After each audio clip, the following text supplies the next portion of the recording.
이제 한 가지 이제 또 적용적인 차원에서 말씀을 드리면 조금 전에 이제 저한테도 물어보셨지만 자, 실질적으로 자, 우리가 고난을 당했다. 어떤 형태든 그러면 이제 우리가 이제 욥기를 배우면서 뭔가 유익이 있어야 할 거잖아요. 유익이 있어야 할 거잖아요. 그러면 어떻게 생각해야 할까요? 아, 하나님이 나를 두고 좀 사탄과 그렇게 그거는 이제 욥의 경우에 그런 거고 또 알 길이 없는 거고 내가 어쨌든 어려움과 고난을 당했어요. 그러면 어떻게 생각해야 할까요? 자, 이렇게 질문해 볼게요. 누구의 의견처럼 생각해야 할까요? 내가 고난을 당했다. 그러면 어떻게 생각해야 돼요? 아, 나도 좀 욥의 고난이구나. 그렇게 생각하면 안 돼요, 사실은. 네? 자기가 욥이 아니잖아요. 욥도 아니면서 욥의 고난이라고 그러면 하나님이 쟤는 뭐야? 그럴 거잖아요. 네. 제 질문의 의도를 아시겠어요? 자, 우리가 고난을 당하면 우리는 나의 고난에 대해서는 새 친구처럼 생각하는 게 맞아요. 새 친구의 말이 액면은 맞습니다. 맞다고 그랬잖아요. 근데 그것을 자기가 맞다고 하는 그것을 모든 거에 다 맞다라고 생각해서 욥에게 적용한 게 잘못됐다는 거죠. 욥에게는 그게 그 적용 대상이 아니라는 거예요. 근데 그 부분에 대해서 이제 새 친구가 실수했다고 그랬잖아요. 그러니까 새 친구가 생각한 것은 철저하게 구약의 가르침이에요. 새 친구의 주장을 한마디로 요약하자면 보응신학이거든요. 보응신학. 다른 말로 인과응보. 심은대로 거둔다. 하나님의 순종하면 복이요 불순종하면 저주다라고 하는 아주 정확한 토라의 가르침이기 때문에 이 새 친구의 말은 액면 맞다니까요. 그러나 그것이 다 맞을 거라고 욥에게 적용하는 게 잘못됐다고 얘기했던 거고. 자, 그래서 우리가 이제 실전적으로 도움을 이제 받는다면 우리도 역시 성도에게 있어서 고난은 늘 있는 거니까 작든 크든 우리가 이제 어쨌든 이게 고난이구나 어려움이라고 당하면 어떻게 생각해야 돼요? 새 친구처럼 생각하라는 거예요. 새 친구처럼. 첫째, 내가 하나님 앞에 잘못한 게 뭐가 있을까? 자기를 돌아보는 기회로 삼으셔야죠. 두 번째, 그런 게 없다. 혹은 그런 게 있어서 회개를 했어요. 근데도 계속 고난이 있어요. 그럼 어떻게 생각해야 돼요? 누구의 말처럼 생각해야 돼요? 엘리후의 말처럼 내가 하나님께서 나의 믿음을 연단시키기 위해서인가 보다. 내가 좀 더 하나님을 잘 섬길 수 있는 어떤 성숙된 믿음으로 가기 위한 훈련의 과정이겠구나. 이렇게 생각하라는 거예요. 이해하셨습니까? 자, 그런데 내 옆에 있는 성도가 고난을 당했어요. 그러면 어떻게 생각해야 돼요? 하나님이 말씀하신 것처럼 생각해야 돼요. 그래서 새 친구처럼 생각하면 된다, 안 된다? 안 된다. 그러니까 내 옆에 있는 성도에게 있어서의 고난이 생기면 저거는 몰라. 세 번째가 모른다는 거잖아요. 하나님이 너네는 모른다는 거잖아요. 고난의 이유에 대해서. 옆에 있는 성도가 고난을 당하면 우리는 어떻게 생각해야 된다? 그 고난의 이유가 뭔지 나도 모를 거야. 나는 몰라. 그러니까 뭐예요? 괜히 입 바른 소리 하지 말라는 거예요. 안다고 생각하고 죄 지은 거 있나 생각해 보라고. 하나님이 합력하여 손을 이루실 거야. 얼마나 입 바른 소리야. 근데요 전혀 도움이 안 됩니다. 누구 말 맞다나 두 번 죽이는 거예요. 두 번 죽이는 거. 누가 모르냐고요. 욥이 그러니까 답답했다니까요. 여러분 다시 한번 얘기하면 이게 실천적으로 우리에게 적용할 때 적용을 못하면 도움이 안 되니까 여러분 내가 고난받을 때는 새 친구처럼 생각하라는 거예요.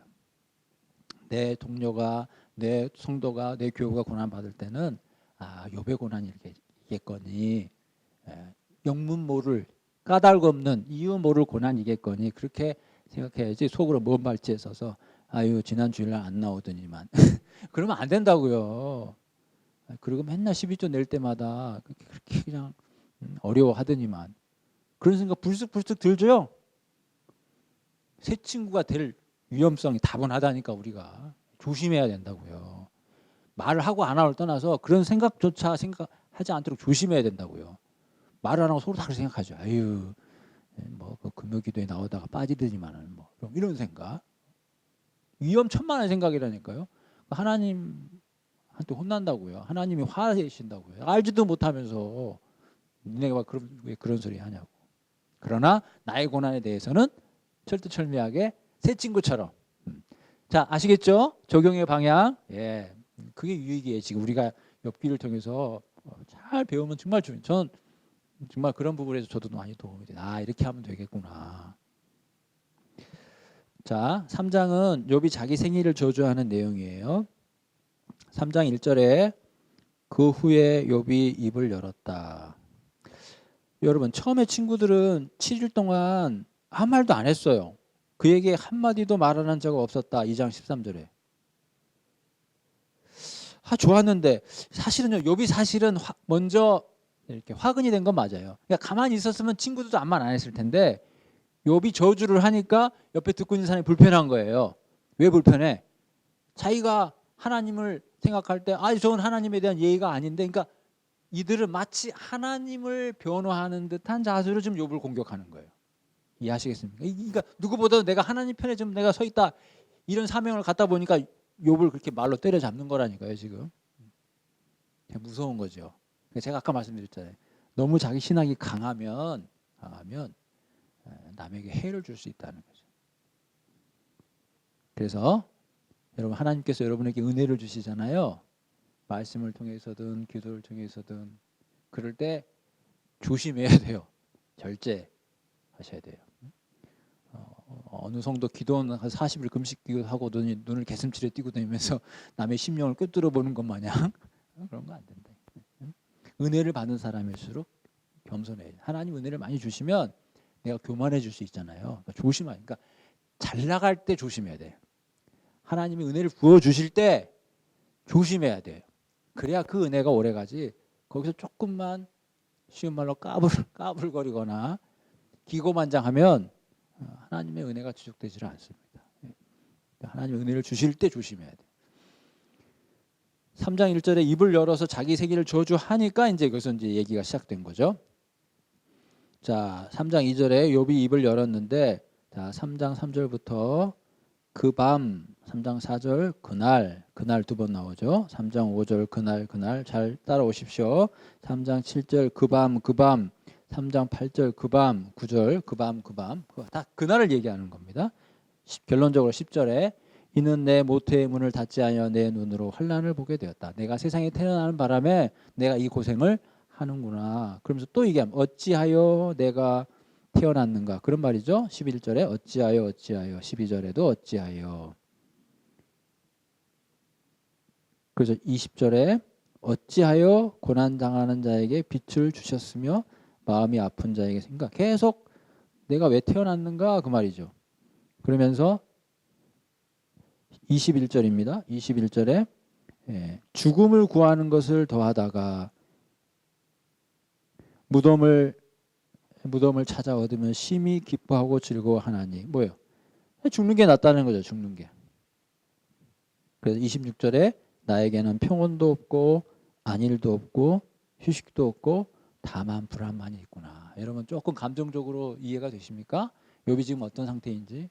이 희망은 전혀 없는 거예요. 그냥 무섭고 불편하고, 뒤에 나오지만 밤에 잠도 안 오고, 네? 내가 추천하는 약이 있는데 밤에 잠도 안 오고, 예? 얼마나 불편해요. 자, 3장은 이제 자기 태어난 날을 저주했던 그런 내용인데 제가 안 읽어본 데는 꼭 읽어보시고요. 3장 14절을 한번 보시겠어요? 3장 14절. 자기를 위하여 폐허를 일으킨 세상 임금들과 모사들과 함께 있었을 것이요. 13절에 그렇지 아니하였던들 이제는 내가 평안히 누워서 자고 쉬었을 것이니, 자기를 위하여 폐허를 일으킨 세상 임금들과 모사들과 함께 있었을 것이, 혹시 금을 가지며 은으로 집을 채운 고관들과 함께 있었을 것이며, 또는 낙태도 얘기 나오잖아요. 여러분 14절이 좀 이해하시기가 조금 어려우실 거예요. 제가 좀 이해하기 어려웠거든요. 자, 이걸 이렇게 읽어볼게요. 지금은 폐허가 된 성읍이지만 한때 그 성읍을 세우던 사상의 왕들과 고관들과 함께 잠들어 있을 텐데. 좀 더 쉽죠? 14절을 제가 지금 세번역을 읽어드린 거예요. 그러니까 한때는 폐허가 된 성읍이지만 한때는 폐허가 되기 전에 그 성읍의 왕들이었다는 거지. 근데 그들도 다 죽었는데 나도 그들과 함께 그때 태어나지 않았으면 죽었을 텐데 이 말이에요. 물론 중요한 건 아니지만 14절을 읽을 때 이게 뭔 말인가 싶어서 제가 지금 도움을 드리는 거예요. 물론 전체적으로 3장을 이해하는 데는 크게 어려움이 없지만, 자 그렇게 해서 이제 4장부터 본격적으로 이제 새 친구들과의 논쟁이 이제 아까 이제 1장까지 간다고 그랬고 32장부터 37장까지 엘리후가 얘기한다고 그랬죠. 자 이제 오늘은 이제 4장은 다음 시간부터 보도록 하고, 자 지금은 제가 이제 무슨 얘기를 하려고 하냐면, 자 하나님이 욥을 인정했죠, 그죠? 욥을 인정했어요. 그리고 이제 우리가 읽어보면 알겠지만 많은 시간들을 거치면서 새 친구들과 논쟁을 벌입니다. 얼마의 시간이 흐르는지는 알 길이 없지만 하여튼 시간이 흘렀겠죠. 시간이 흘렀어요. 그리고 마지막에 가보면 여러분 느끼시는지 모르지만 새 친구들의 말수가 줄어들죠. 세 차례 논쟁을 하는데 처음에 새 친구가 처음에 얘기했던 것보다 이 두 차례 세 차례 갈수록 말수가 줄죠. 보시면 알아요. 말수가 줄어요. 왜요? 지치니까. 지치니까. 그리고 했던 말 또 할 수도 없는 거 아니에요. 그러니까 뒤로 갈수록 새 친구들의 말수는 점점 줍니다. 그러나 욥은 여전히 자기의 어떤 주장에 대해서 강하게 이야기를 합니다. 그래서 욥이 마지막에 31장 끝에 욥의 말이 그쳤다 이렇게 돼 있죠. 자, 이해하셨죠? 네, 제가 이제 무슨 말씀 드리려고 하냐면, 자 그러면 이제 지금부터는 4장부터는 꽤 오랜 시간 동안 꽤 오랜 그 본문이죠. 4장부터니까 이제 그건 이제 우리가 다음에 살펴보고 하는데 뭐 무슨 얘기가 대충 있었는지 아시겠죠? 자 그런데 마지막으로 욥이 한 말이 뭐겠냐? 이것만 오늘 하겠다는 거죠. 왜냐하면 그게 하나님이 말씀하신 거에 대한 하나의 얘기 때문에 그렇습니다. 자 그러면 하나님이 욥을 인정했어요. 그렇죠? 온전하고 정직하고 하나님을 경외하고 악에서 떠났다. 자 그럼 제가 물어볼게요. 욥은 도대체 어떻게 살았길래 하나님이 이런 평가를 내렸냐 이 말이죠. 궁금하지 않아요? 왜냐하면 나도 이런 평가를 받고 싶으니까. 하나님이 나를 볼 때 온전하고 정직하고 하나님을 경외하고 악에서 떠난 자다, 그런 평가를 받고 싶다. 제가 아까 말씀드렸잖아요. 그게 하나님의 영광을 드러내는 것이고 그게 나에게 진정한 복이다 그랬잖아요. 그러면 어떻게 살면 실제적으로, 물론 온전하다는 말, 정직하다는 말, 경외한다는 말, 악에서 떠난다는 말 다 이해가 돼요. 그러나 구체적으로 내가 어떻게 살면 하나님이 이런 평가를 내게 내려야겠냐는 거죠. 왜냐하면 나도 이런 평가를 받고 싶으니까. 그러면 그렇게 살아야 될 거 아니겠어요? 그렇죠? 제가 지금 무슨 말하는지 이해되셨죠? 그거를 보겠다는 거예요. 그거를. 그러면 욥이 도대체 어떻게 살았길래 이런 평가를 받았냐 이거죠. 그게 욥의 마지막 고백 가운데 나와요. 자 그러면 29장을 보겠습니다. 29장.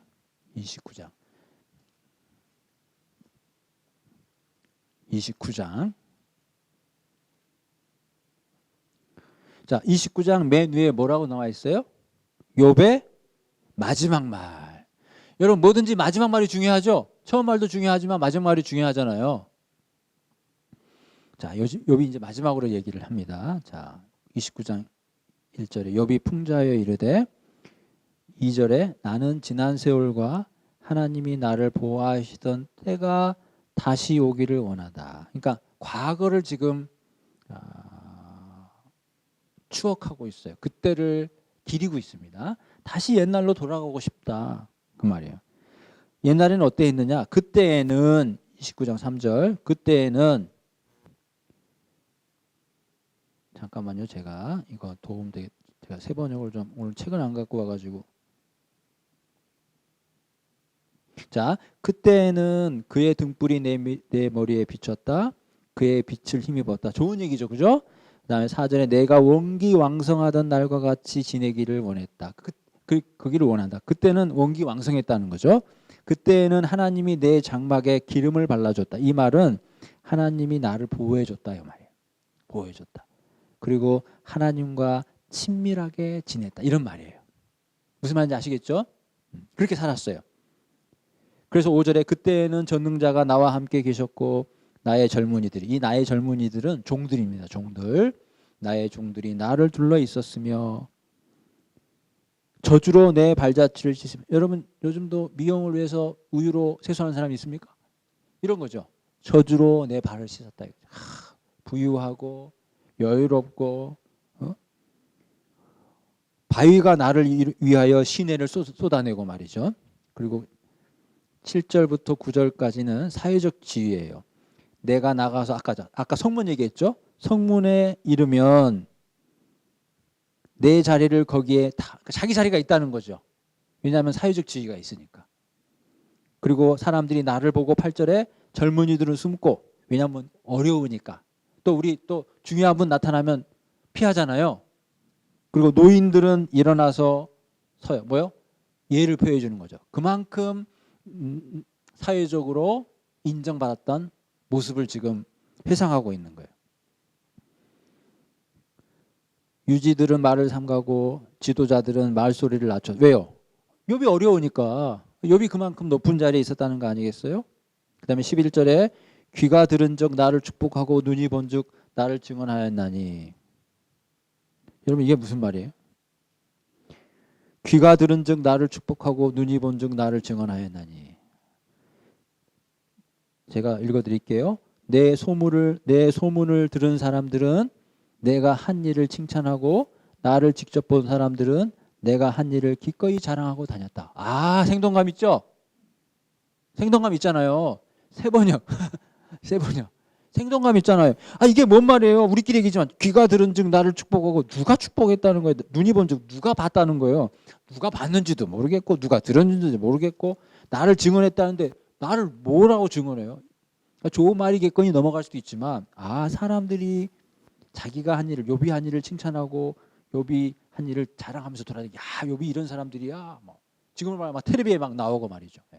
청룡 봉사상 받고 10년 동안 이렇게 기부한 사람 청룡 봉사상 받았더라고요.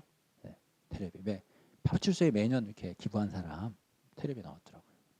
그런 거예요. 그 사회, 지역 사회가 욥을 칭송하는 거예요. 그럼 생동감 있죠? 세번역. 자, 그런 다음에 12절에 빈민과 고아를 자기가 도와줬다는 거예요. 여러분, 또 여기에 집중하니까 제가 지금 뭘 얘기해요? 우리가 욥처럼 칭찬받으려면 어떻게 살아야 되는지를 내가 지금 보여주는 거예요. 지금 이렇게 살아야 되는 거예요. 이렇게 못 살면 하나님 앞에 인정 못 받는 거예요. 최소한도 욥에게 했던 그 인정을 받으려면 이 정도 살아야 되는 거예요. 제가 지금 예를 들어 드리는 거라니까. 욥이 이렇게 살았대요. 그 다음에 13절에 망하게 된 자도 나를 위하여 복을 빌었으며 과부의 마음이 나로 말미암아 기뻐 노렸다. 왜 그래요? 과부를 도와줬으니까. 망하게 된 자도 나를 위하여 복을 빌었다. 이거 조금 애매하죠? 망하게 된 자도 나를 위하여 복을 빌었다. 자, 읽어드립니다. 비참하게 죽어가는 사람들도 내가 베푼 차선을 기억했다. 훨씬 생동감 있죠? 예? 누군가가 죽어가는데 그 사람이 죽으면서 나 사실은 욥이 나 이렇게 어려울 때 많이 도와줬어. 얘들아 기회 되면 욥한테 인사 좀 하고 그래. 그 얘기잖아요. 그 얘기. 얼마나 욥이 잘했냐 이 말이죠. 예. 내가 의를 옷으로 삼고 나의 정의를 모자같이 했다 이 말이죠. 그 15절 봐요. 나는 맹인의 눈이 되고 다리 저는 사람의 발도 되었다. 무슨 말인지 알겠죠? 예? 그 다음에 빈궁한 자의 아버지가 되고 내가 모르는 사람의 송사도 돌봐줬다. 텔레비에 억울한 사람이 소송을 당했대. 근데 변호사비가 없어서 유전무죄 뭐 그러니까 자기가 나가가지고 변호사비 대줘서 제대로 재판받게 해줬다는 거 아니겠어요? 오지랖도 넓은 거죠. 그 말입니까? 그만큼 욥이 선을 베풀었다는 거 아니겠어요? 그리고 욥은 불의를 못 봤어요. 17절 불의한 자의 턱뼈를 부수고 누가 물건을 훔쳐가면 그거 다 뺏어갖고 왔어요. 얼마나 정의롭습니까? 18절에 내가 스스로 말하기를 나는 내 보금자리에서 숨을 거두며 나의 날은 모래알같이 많으리라 하였느니라. 내 뿌리는 물로 뻗어나오고 이슬이 내 가지에서 밤을 지내고 갈 것이며 내 영광은 내게 새로워지고 내 손에서 내 화살이 끊이지 않아. 대충 알겠지만 무슨 말인지 모르겠죠. 대충 알겠지만 그죠? 왜냐 문맥이 있으니까. 자 18절을 읽어드립니다. 18절부터 20절까지 제가 읽어드려요. 같이 쭉 읽습니다. 그래서 아까 노획한 물건을 그 일세에서 빼었느니라. 그 다음에 그래서 나는 죽을 때까지 이렇게 건장하게 살 것이다. 소털처럼 많은 나날 불사조처럼 오래 살 것이다. 나는 뿌리가 물가로 뻗은 나무와 같고 이슬을 머금은 나무와 같다. 사람마다 늘 나를 칭찬하고 내 정력은 쇠하지 않을 것이다 하고 생각하였건만. 무슨 말인지 알겠죠? 그 다음에 21절에 무리는 내 말을 듣고 희망을 걸었으며 내가 가르칠 때 잠잠했다. 그러니까 이 사람의 말에 권위가 있었다는 거예요. 그리고 22절에 뭐 같은 말이고요. 23절에 그들은 비를 기다리듯 나를 기다렸어요. 왜냐하면 늘 은혜를 베푸니까 항상 욥을 기다려요. 그 다음에 24절에 그들이 의지 없을 때 내가 미소하면 그들이 나의 얼굴빛을 무색하게 아니하였냐. 이건 또 뭔 말이에요? 이건 이해하기 힘들죠. 24절 그들이 의지 없을 때 내가 미소하면 그들이 나의 얼굴빛을 무색하게 아니하였느니라. 이해되십니까? 제가 읽어드릴게요. 내가 미소를 지으면 그들은 새로운 확신을 얻고 내가 웃는 얼굴을 하면 그들은 새로운 용기를 얻는다. 그러니까 욥이 웃기만 해도 사람들이 희망을 얻어요. 왜 그러잖아요. 우리 너무 좋아하는 누군가 있으면 그 사람이 자기한테 악수만 해줘도 그냥 흥분돼가지고 욥이 그만큼 영향이 있는 사람이었다는 거예요. 그 다음 25절에 내가 그들의 길을 택하고 으뜸되는 자리에 앉아 왕이 군대 중에 있는 것과 같았고 애곡하는 자를 위하여 위로하는 사람과도 같았다. 이렇게 자기가 과거를 회상하는 거예요. 욥이 이렇게 살았다는 겁니다. 자, 근데 30장은요. 자, 시간이 갔으니까 30장은 제가 다음에 읽을게요. 이런 내용이에요. 그러나 이제는 그러면서부터 30장은 무슨 얘기를 할까요? 지금 자기의 모습을 이야기하겠죠. 그러나 이제 그러니까 과거에는 내가 이렇게 살았는데 그러나 이제는 그러니까 하나님 그러니까 고난을 받은 이후부터는 그렇게 살지 못했을 거 아니에요. 그러니까 30장은 제가 시간이 없으니까 그런 내용이에요. 제가 다음에 읽어드릴게요. 자, 그리고 31장으로 넘어갑니다. 그러니까 30장은 과거를 해상했고 29장 과거를 해상하고 30장은 현재를 얘기해요. 그럼 보세요. 내가 과거에는 그렇게 살았는데 그때가 너무 좋았는데 근데 지금은 이게 뭐지? 그러고서 한마디 더 하고 말이 끝난다는 거예요. 이 말이 중요하다는 거죠. 이 말이. 자, 그럼 보세요. 그래서 31장 맨 끝에 욥의 말이 그치니라. 그래서 31장을 읽어야 된다는 거예요. 자, 무슨 말인가? 자, 이제 오늘 공부는 이제 여기서 끝나는데 욥은 과거와 현재를 보고 자기의 마음이 지금 어디로 가냐 이거예요. 나는 과거에 이랬었어. 근데 현재는 이 모양 이 꼴이야. 이유는 모르겠어. 근데 중요한 건 이건 하나님이 나를 이렇게 한 건데 나 어떻게 해야 돼? 자기의 지금 마음이 욥의 아내처럼 그냥 하나님 체념하고 이렇게 살아야 되는가? 그럴 수 있잖아요. 도대체 욥은 마지막 말을 하는 순간에 어느 쪽에 포커스를 두고 말을 했냐 이거예요. 저는 그게 중요하다 그 말이죠.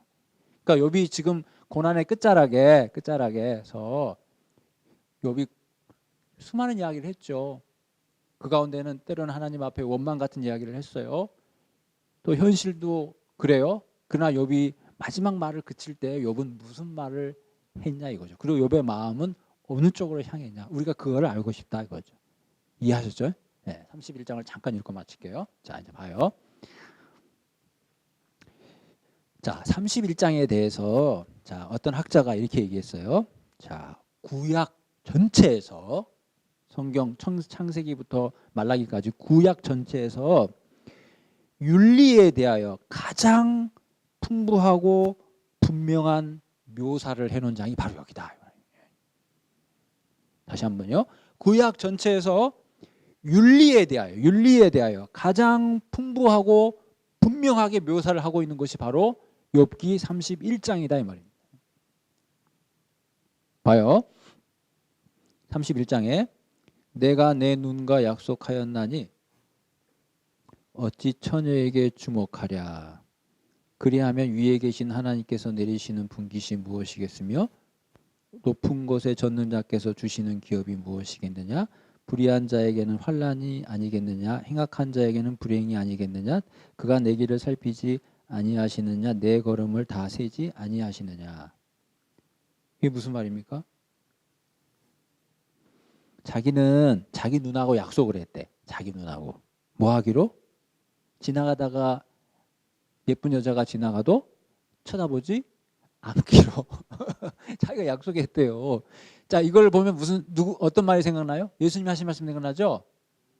그렇죠. 사람을 보고 여자를 보고 음욕을 품는 자마다 이미 간음했다. 이미 욥은 예수님 오시기 전에 이 욥은 이미 그 수준의 율법 의식을 갖고 있었어요. 내가 내 눈하고 약속했다. 내가 어찌 처녀에게 주목하라. 그 말은 뭐예요?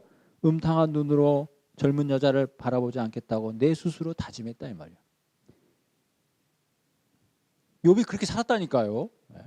아까 부유함과 사회적인 지위를 29장에 살펴봤잖아요. 이제는 욥의 신앙의 모습이에요. 실천적인 신앙의 모습이 어떠했는가. 정말 어떻게 하나님 앞에 살아간다는 거죠. 31절에 만일 내가 내 발이 속임수하고 빨랐다면 하나님께서 나를 공평한 저울에 달아보시고 나의 온전함을 아시기를 원하는. 그 뭐예요? 나는 거짓말을 하지 않았다 이 말이죠. 자, 5절에 만일 내가 허위와 함께 동행하고 내 발이 속임수에 빨랐다면. 자, 제가 이렇게 읽어볼게요. 나는 맹세할 수 있다. 여태까지 나는 악한 일을 하지 않았다. 다른 사람을 속이려고도 하지 않았다. 더 생동감 있죠? 그 말이에요. 5절은. 그렇게 살았다는 거예요. 욥은. 그다음에 7절에 만일 내 걸음이 길에서 떠났거나 내 마음이 내 눈을 따랐거나 내 손에 더러운 것이 묻었다면 내가 심은 것을 타인이 먹으며 나의 소출이 뿌리째 뽑히기를 바라노라. 탐내지 않았다는 거죠. 9절입니다. 만일 내 마음이 여인에게 유혹되어 이웃의 문을 엿보아 문에서 숨어 기다렸다면 내 아내가 타인과 더불어 동침하기를 막 이것은 참으로 음란한 일이니 재판에 회부할 자. 뭐예요? 내가 다른 이웃집 여자에게 음욕을 품지 않았다는 거죠. 남의 아내를 탐내서 그 집 문 근처에 숨어 있으면서 그 여인을 범할 기회를 누리지 않았다는 거죠. 그러니까 그렇게 살았다는 거예요. 그 다음에 13절에 만일 남종이나 여종이 나와 더불어 쟁론할 때 내가 그의 권리를 저버렸다면. 무슨 말이에요? 종에게도 그런 권리를 보장해 줬다는 거죠. 그 다음 얘기는 이제 하나님이 나를 심판했을 거다 하는 얘기니까 여러분들 이제 읽어보시면 될 거고요. 16절에 내가 언제 가난한 자의 소원을 막았거나 과부의 눈으로 하여금 실망하게 하였던가. 그 말은 뭐예요? 가난한 자의 소원을 다 들어주고 과부로 하여금 실망하지 않게 했다는 거죠. 고아와 과부를 돌봐줬다는 얘기 아니겠어요? 그렇죠? 17절 나만 혼자 내 떡덩이를 먹고 고아에게 그 조각을 먹이지 아니하였던가. 이해됩니까? 나만 혼자 내 떡덩이를 먹고 고아에게 그 조각을 먹이지 아니하였던가. 대략은 알겠지만 제가 읽어드릴게요. 나는 배부르게 먹으면서 고아를 굶긴 일이 없다. 무슨 말인지 아시겠죠? 네. 그렇게 살았다는 거예요. 욥은. 그러면서 18절에 실상은 내가 젊었을 때부터 고아를 돌봤다는 거예요. 그의 아비처럼. 그리고 내가 어렸을 때부터 과부를 돌봤다는 거예요. 그리고 누군가가 19절에 의복이 없어 죽어가면 자기가 돌봤다는 거예요. 양털로 그의 몸을 따뜻하게 입혔다는 거예요. 20절에. 21절에 만일 나를 도와주는 자가 성문에 있음을 보고 내가 주먹을 들어 고아를 향해 휘둘렀다. 이게 무슨 말이에요? 그럼 이해 안 되죠? 만일 나를 도와주는 자가 성문에 있음을 보고, 아까 성문은 뭐 하는 데라고 그랬죠? 재판하는 데라고 그랬죠. 내가 주먹을 들어 고아를 향해 휘둘렀다. 이게 무슨 말인가? 21절. 내가 재판에서 이길 것이라고 생각하고 고아를 속이기라도 하였다면. 그러지 않았다는 거예요. 힘없는 자를 속이지 않았다는 거예요. 재판에 이기려고. 그렇다면 21절에 내 팔이 어깨 뼈에서 떨어지고 내 팔뼈가 그 자리에서 부스러지. 내가 그랬다면 내 팔뼈 부러져도 난 싸다 이 말이야. 그러지 않았다는 거예요. 그래서 23절 끝에 나는 그런 일을 할 수 없다. 이렇게. 그런 일을 할 수 없다는 거예요. 욥이 그렇게 살았다는 겁니다. 그 다음에 24절에 만일 내가, 이건 되게 우리에게 주는 시사성이 커요. 만일 내가 내 소망을 돈에다가 두고 순금에게 너는 내 의뢰하는 바라 하였다면, 이 말은 뭐예요? 돈이 최고지. 내 마음속에 항해라도 마음 한구석에 그래 하나님도 좋지만 돈도 좋지. 이 세상은 역시 돈이 최고야. 그런 마음을 갖지 않았다는 거예요. 그러면서 25절에 만일 재물의 풍부함과 손으로 얻은 것이 많음으로 내가 기뻐했다면 내가 하나님을 속이는 거다. 그러지 않았다는 거예요. 그리고 26절에, 그러니까 24절, 25절은 돈을 사랑하지 않았다는 거고, 26절은 만일 해가 빛남과 달이 밝게 뜬 것을 보고 내 마음이 슬며시 유혹되어 내 손에 입맞추었다면 그것도 죄악이다. 하나님을 속이는 거다. 여러분, 내 마음이 슬며시 유혹되어 내 손에 입맞추었다. 이게 무슨 뜻이에요?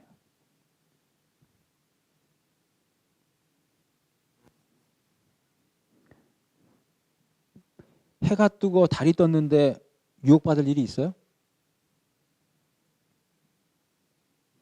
제가 읽어드립니다. 해와 달을 보고 그 장엄함과 아름다움에 반하여 그것에다가 절을 하는 사람들이 있다. 해와 달을 경배하는 표시로 제 손에 입을 맞추기도 한다. 무슨 말인지 아시겠죠? 해와 달을 숭배하는 그런 사람들이 있는데 그들이 숭배하는 어떤 예식이 손에다가 입 맞추는 거다 이거지. 그러니까 그 말은 뭐예요? 나는 그런 우상을 숭배하지 안 했다. 31절에 내 장막 사람들은 주인의 고개에 배부르지 아니한 자가 어디 있느냐. 실상은 나그네가 거리에서 자지 아니하도록 나는 행인에게 뇌물을 이루라. 그러니까 자기 장막에 있는 사람들을 배불리 먹였다는 것이고 나그네들을 자기 집으로 들여서 대접했다는 거 아니겠어요? 33절입니다. 내가 언제 다른 사람들처럼 내 악행을 숨긴 일이 있거나 나의 죄악을 나의 품에 감추었으며 내가 언제 큰 무리와 여러 종족의 수모가 두려워서 대문 밖으로 나가지 못하고 잠잠하였던가. 이게 뭔 말이에요? 자, 거기 관주 옆에 설명이 나와요. 욥은 자신이 죄를 짓고 그 사실을 숨긴 사실이 없다고 말한다. 그 뜻이에요. 요즘 이 33절, 34절은 자기가 죄를 졌다면 그걸 숨기지 않았다는 거예요. 그 말은 뭐예요? 그만큼 떳떳하다는 거죠. 네. 이제 마지막으로 자 누구든지 내 변명을 들어다오. 자 전능자가 내게 대답하시기를 바란다. 이 뭐예요? 떳떳하다는 거죠. 하나님도 이제 나에게 대해서 얘기 좀 해봐라는 거예요. 그러면서 이런 말을 써요. 누가 나를 고발한다면 욥이 죄가 있어서 저래요 라고 고발하는 사람이 있다면 고발장 쓰라 이거예요. 고소장 쓰라니까. 그리고 그 쓴 거 나한테 줘.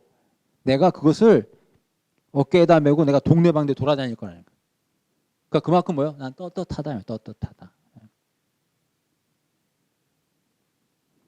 그리고 38절에 만일 내 밭이 나를 향하여 부르짖고 밭이랑이 함께 울었다면 만일 내가 내 값을 내지 않고 그 소출을 먹고 그 소유주가 생명을 잃게 하였다면 나에게 독보리가 나는 것이 마땅하다 했는데 38절 39절 이해가 되십니까? 내가 가꾼 땅이 훔친 것이라면 땅 주인에게서 부당하게 빼앗은 것이라면 땅에서 나는 소사를 공짜로 먹으면서 곡식을 기른 농부를 굶겨 죽였다면 이런 뜻이에요. 그러지 않았다는 거죠. 그러면서 욥의 말이 끝났어요. 여러분, 자 이제 오늘 공부는 끝났어요. 여러분 31장처럼 욥이 살았다니까요. 저는 이거를 제 자신에게도 여러분에게도 도전하는 거예요. 우리가 하나님 앞에 하나님이 온 세상에 하나님의 아들들과 비록 그 안에 고소장인 사탄이 있다 할지라도 그들 앞에서 천명할 수 있는 이와 같은 자가 없다. 내 백성 가운데 이런 사람이 없다라고 이처럼 내가 정직한 사람 이처럼 온전하고 악에서 떠난 자가 세상에 둘도 없다라고 하나님께서 선언해 줄 수 있는 사람이 되고 싶은 거예요. 일단 저는 그러려고 하니까 31장처럼 최소한 살아야 된다 이거예요. 윤리적으로.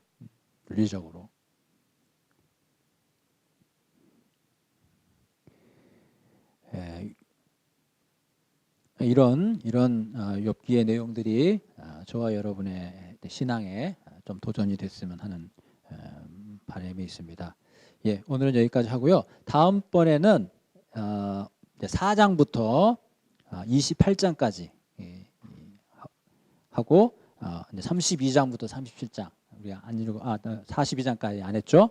예, 그렇게 해서 이제 본문만 이제 살펴보는 걸로 그렇게 하겠습니다. 아마 다음번 한 3시간 정도면 충분히 해서 다른 강의처럼 두 번에 걸쳐서 끝낼 수 있지 않을까 싶고요. 미리 말씀드리면 욥기 끝나면 갈라디아서를 이제 해볼 테니까 여러분들 혹시 미리 예습한다 생각하면 갈라디아서를 좀 읽어 보시면 좋을 것 같습니다. 오늘 뭐 장시간 고생 많이 하셨어요. 오늘 또 마치겠습니다. 예.